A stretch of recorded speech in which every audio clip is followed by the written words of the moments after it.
Trailblazers. Welcome back to Escapes with TK. If you are new to the channel, where have you been?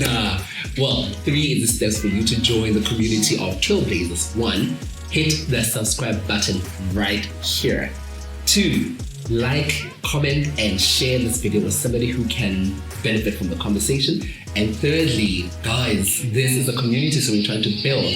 Let us engage by letting me know what you love about this video, what you want the next money, travel, or lifestyle adventure to be. As part of the Women and Money series, I get to chat to Boniswa, a dear friend of mine, and she's also an accountability partner, if you ask me.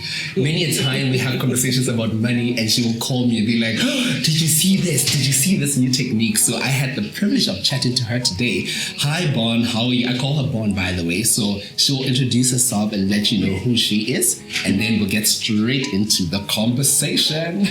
Hi, TK. How are you? I'm good. Thank you for having me. Yes, finally I get to have you on my platforms. Oh, yes. So let's start off the conversation with how would you describe your relationship with money?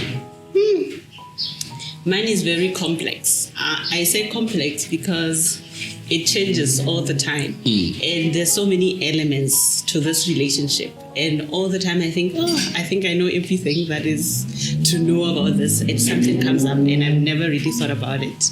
But the relationship is going quite well. So far, so good. And I know you also comment a lot on a number of personal finance matters on different platforms, you know. So I love that. So what do you wish you were taught about money before going into a relationship? It's been quite a journey. For me, I learned about money from a young age. But I think the education there was more how to make it, but not how to keep it. So keeping it is where I think I should have had more information. And especially when you get into a relationship with somebody else. And it should have been should have discussed more about their money personalities and my money personalities and where do we match. Yeah. So in one of the videos I did yesterday we were talking about marital regimes, and you know, many a time the assumption is that people get married in community of property. What are your views around marital regimes? Oh, that is very topical now. Usually people, women mostly, we're all thinking about, I'm going to get married, think about the wedding, but never about money. So right now, there's so much information about marital regimes. And what I've seen is that most women now want to take advantage of this, and they want to be primal into the discussions about what type of marital regime do I want. And the men as well have to come into the party, because normally when we talk about marital regimes, we talk about out of community of property. Most sentiments are that you're getting into this marriage with one leg in and one leg out. But it's really to protect both partners.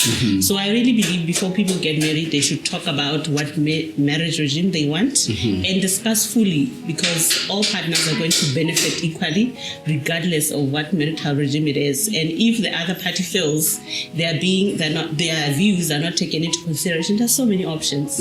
Yeah. And then I think it also stemming from that conversation brings me to the importance of family planning. You know, once the marital regime has been discussed and the actual wedding happens, and now the family planning conversation.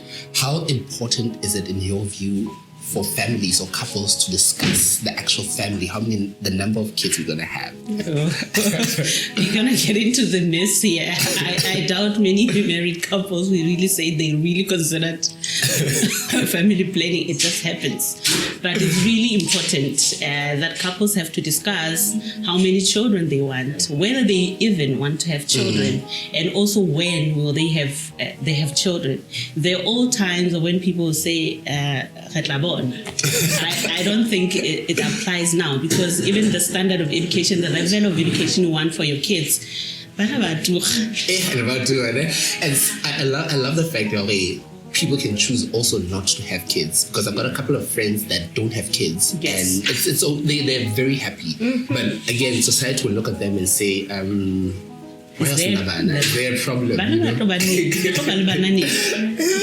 the other thing, Bon, that comes to mind is what I'm seeing, particularly on my platforms as well, is the trend is a lot of women attend financial education seminars, webinars. They comment on that versus the male counterparts. In your view, what would you say triggers women to want to learn more about money? I think we take for granted that in many households, they're actually headed by women. Even if it's in marriages, mostly women take care of the finances into the household, and that's why they need more information into how can we make this work. But what I would like to see more is women actually implementing all those information, because they go to seminars, but when you look into whether people are actually implementing all that information, hardly many people do that. But that's where your space, there's an opportunity to gain. And for me, I'm already seeing, like I'm saying, I see a lot of women at people who follow my platforms. 80% of them are women. People who engage with the content I create, 80% of them are women. And for me, it got me thinking, okay, what is it about that women need to know and implement? And for me, I love the fact how they need to actually apply the knowledge, because the knowledge is there, but the implementation thereof is very important. And then in closing, I want to close with a very interesting question. Equal pay, particularly in the workspace. You know, the assumption is that because I'm a guy, I am more competent than females, you know, and therefore I should get paid a lot more money. What's your take on equal pay in the workplace? Oh, it's still not applied, hey? Women still earn far less than their male counterparts. Some of the workings that people have done, or research rather, is that women don't negotiate as much as men are able to negotiate. Maybe it's cultural, how we culturally women are supposed to be more accepting of situations. So the first offer a woman gets, most of them won't actually negotiate for more.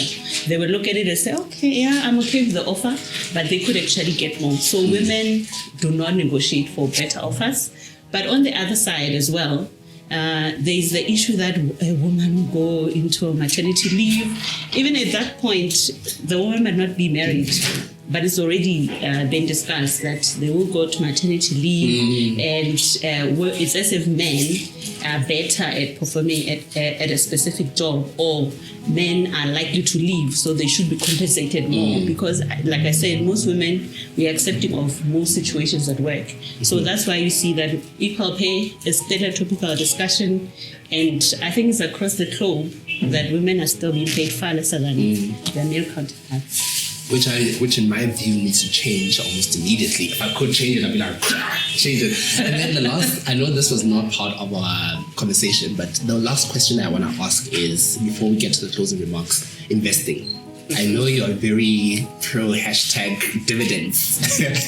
How's your investment journey going? And what kind of asset classes are you investing in at this point in time?